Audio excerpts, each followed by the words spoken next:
Hi hello welcome to BRK health. నేను మీ కీర్తి. ఈ రోజు మనతో పాటు ఉన్నారు 35 years experience of homeo de addiction field doctor why Jayaramireddy గారు మనతో పాటు ఉన్నారు. సార్ని అడిగి మనకున్న డౌట్స్ క్లారిఫై చేసుకుందాం. నమస్కారం సార్. నమస్తే అమ్మా. సార్, ఈ మధ్య యూత్ గంజాయి డ్రగ్స్ కి బాగా అలవాటు పడుతున్నారు. అసలు యూత్ అటువైపు వెళ్ళి వాటికి అలవాటు పడడానికి కారణాలు ఏంటంటారు? ఈ మధ్య కాలంలో గంజాయి అలవాటు చాలా విపరీతంగా పెరిగింది.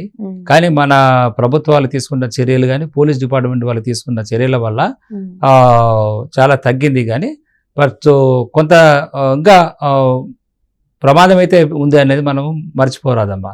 పిల్లలు ఎస్పెషల్లీ చిన్న పిల్లలు ఎందుకంటే స్కూళ్ళ దగ్గర గంజాయి చాక్లెట్లు వచ్చాయి, గంజాయి చాక్లెట్లు అమ్ముతున్నారు. సో రకరకాల ఇప్పుడు గంజాయి అనేది లిక్విడ్ గంజాయి వచ్చేసింది. ఇదే పోలీసులు గంజాయి ఇలా తీసుకెళ్తుంటే ఆకు రూపంలో పట్టుకుంటారని లిక్విడ్ గంజాయి. సో ఆ లిక్విడ్ గంజాయి ఎలా పెన్ రూపంలో ఉంటుందో అది ఒక చిన్న రీఫిల్ రూపంలో ఉంటుంది, చిన్న బాటిల్లో ఉండొచ్చు. లిక్విడ్ గంజాయి అనేది ఎలా ఉంటుందో మనకు తెలియదు.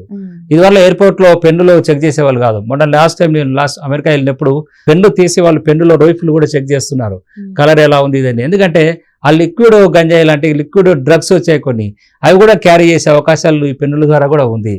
సో కాబట్టి మరి ఈ మత్తు పదార్థాలు విపరీతంగా పెరిగిపోయినాయి. రకరకాల మత్తు పదార్థాలు ఉన్నాయి. మనం ఇప్పుడు ప్రధానంగా తీసుకుంటే స్టార్టింగ్ డ్రగ్ అడిక్షన్ తీసుకుంటే గంజాయి స్టార్టింగ్ అనుకోవచ్చు. ఆ గంజాయితో పాటు ఇంకా గంజాయి, కొకైన్, హెరాయిన్, మార్ఫిన్, ఓపియం, తర్వాత సింథటిక్ డ్రగ్స్ తీసుకుంటే స్లీపింగ్ పిల్స్ కానీ, కాఫ్ సిరప్లు, ఇంకేరేజీలు, పోర్టోవిన్ ఇంజెక్షన్స్, తర్వాత మత్తును కలిగించే నిద్ర ఇంజెక్షన్లు కానీ, తర్వాత నొప్పిని తగ్గించే మాత్రలు కానీ, సో వైట్నర్స్ అంటే వైట్నర్స్, ఎరేజర్స్, పంక్చర్ సొల్యూషన్స్, ఇలా ఎన్నో రకాల సింథటిక్ డ్రగ్స్ కూడా అలవాటు పడిన యువత మా దగ్గరికి ట్రీట్మెంట్కి వస్తున్నారు. సో 12-14 సంవత్సరాల వయసులోనే ఈ వ్యసనాలకు అలవాటు పడుతున్నారు. అతి భయంకరమైన స్థితిలో మా దగ్గరికి తీసుకొస్తున్నారు. వారికి డిఎన్ఎక్షన్ ట్రీట్మెంట్ చేస్తున్నాం.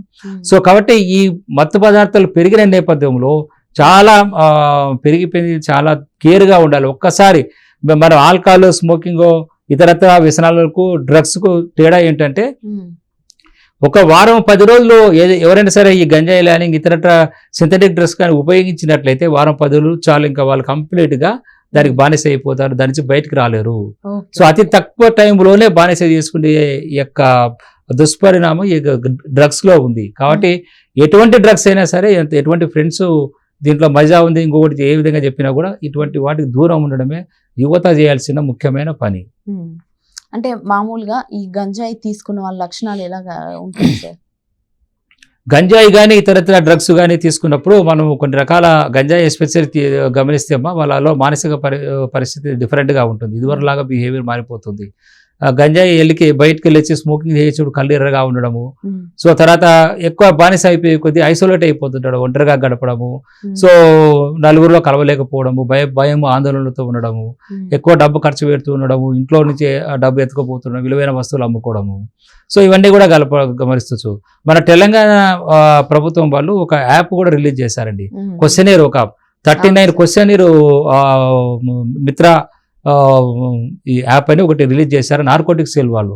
దాంట్లో 39 క్వశ్చన్స్ ఉన్నాయి. వాటిలో మనం స్టడీ చేస్తే తల్లిదండ్రులు మీ పిల్లలకు ఎవరైనా అలవాటు పడినట్లయితే ఆ క్వశ్చనర్ మనము ఎస్ఆర్ నో టిక్ కొట్టుకుంటూ పోతే 16 కంటే ఎక్కువ వాటికి ఎస్ అనే సమాధానం వస్తే పిల్లలు ఏదో ఒక మత్తు పదార్థాలకు అలవాటు పడ్డారనేది ఈ యొక్క just pen and paper method ద్వారా మనం తెలుసుకోవచ్చు.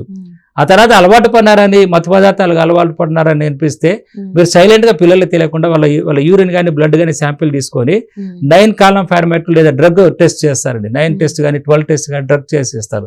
అది చేపిస్తే మనకు ఎవిడెన్స్ ఉంటుంది. తద్వారా మనం పిల్లలను ఆ వ్యసనాల నుంచి బయట తీసుకురావడానికి కూడా మనకి సపోర్టివ్గా ఉంటుంది. Okay sir. అంటే మామూలుగా ఇప్పుడు వీళ్ళు డ్రగ్స్ తీసుకుని అలవాటు పడ్డారు, మీరు ట్రీట్మెంట్ చేస్తారు. ఎన్ని మంత్స్ లో అది కంప్లీట్ అవ్వచ్చు సార్ ట్రీట్మెంట్? సో ట్రీట్మెంట్ అనేది తప్పకుండా వాళ్ళను ఆ డ్రగ్స్, ఇతరత్ర గంజాయి వీటి నుంచి బయటపడేసే అవకాశం ఉందంటారా? Again depend on the stage అనమాట. అడిక్షన్ అనే కొద్దీ 5 స్టేజెస్ ఉంటాయి. Denial, anger, depression, bargaining, acceptance. ఈ 4 దశలో ముందు దశలలో వాళ్ళు బానిసైనా ఒప్పుకోరు, నాకు అలవాటు లేదు అంటుంటారు. ఇంకా ఎక్కడ ట్రీట్మెంట్కి వచ్చి బానిస ఉండదు. చివరి దశలో సెల్ఫ్ రియలైజేషన్ అప్పటికెప్పుడుకో 20-30 సంవత్సరాలు దర్చిపోయింటుంది, శరీరం అంతా నాశనం అయిపోయి ఉంటుంది. ఆ దశ చివరికి ఎన్నో సంవత్సరాలు పడుతుంది.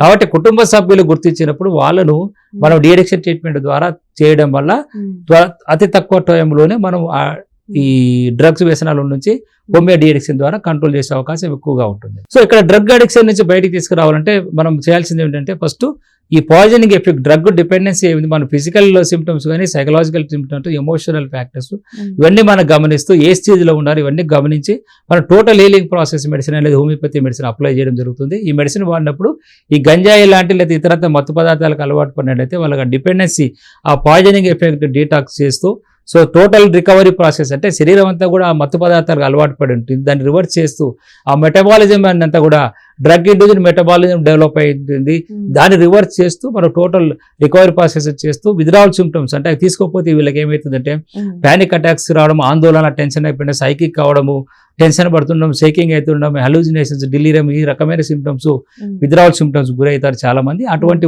సిమ్టమ్స్ కూడా తగ్గిస్తూ మనం వాటి మీద కోరికలు పదే అవి తీసుకోవాలనే కోరిక రాకుండా తగ్గిస్తూ టోటల్ హీలింగ్ ప్రాసెస్ అంటే అవి మానుకోవడమే కాకుండా ఆరోగ్యపర రీత్యా కూడా రకరకాల జబ్బులు రాకుండా ప్రివెంట్ చేసుకుంటూ ఏ రకమైన డ్రగ్స్ గంజాయి కానీ ఇంక తర్వాత ఏ మత్తు పదార్థాల వ్యసనం నుంచి అయినా బయటికి తీసుకురావడానికి హోమియోపతి ద బెస్ట్ ట్రీట్మెంట్ అని మనం చెప్పక తప్పదు. అయితే ప్రధానంగా ఇక్కడ గమనించాలంటే చాలా మత్తు పదార్థాలకు అలవాటు పడిన వాళ్ళు స్వతహాగా డైరెక్ట్గా ట్రీట్మెంట్ తీసుకోరు. అలాంటి వాళ్ళకు మనం తెలియకుండా కూడా హోమియో డీఅడిక్షన్ ట్రీట్మెంట్ వాళ్ళు తీసుకునే వాటర్లో కానీ జ్యూస్లో కానీ కలిపివ్వడం వల్ల సో ఆ వ్యసనాల తీవ్రతను తగ్గించుకుంటూ వాళ్ళ నార్మల్ జీవితంలోకి తీసుకురావడానికి మనం ప్రయత్నం చేస్తే తప్పకుండా ఆ వ్యసనాల నుంచి బయటకు తీసుకురావచ్చు. ఫైనల్గా ఇక్కడ నేను చెప్పేది ఏమంటే ఈ మత్తు పదార్థాలకు అలవాటు పడాలో ఏదో ఒక ఆనందమో ఏదో ఎంజాయ్ చేయాలని అనుకుంటున్న నేపథ్యంలో వాళ్ళలో ఈ డీఅడిక్షన్ ట్రీట్మెంట్ అనేది ఒక రోల్. ఆ తర్వాత వాళ్ళకు ఎంతో కొంత ఆనందం ఉంది కాబట్టి వాళ్ళు ఆ వ్యసనాలను కోరుకుంటారు. కాబట్టి దాని నుంచి బయటికి రావాలంటే మన స్పిరిచువల్ వేలే ఆధ్యాత్మిక జీవన విధానంలోకి వెళ్తూ మన కుటుంబాన్ని, మన కుటుంబ వ్యవస్థను, అమ్మానాన్నని గౌరవించుకుంటూ, పెద్దలను గౌరవించుకుంటూ వ్యసనాల నుంచి బయటికి రాగలిగితే మళ్ళీ వ్యసనాలకు బాధించే అవకాశం తక్కువగా ఉంటుంది. ఇప్పుడున్న యువత గంజాయికి ఎందుకు అలవాటు పడుతుంది, అలవాటు పడ్డ వాళ్ళను ఎలాగా హోమియో దాంట్లో ఎలాంటి ట్రీట్మెంట్ ఇస్తే వాళ్ళని బయటకు తీసుకురావచ్చు అనే విషయాన్ని చాలా చక్కగా వివరించారు. Thank you so much sir. Welcome.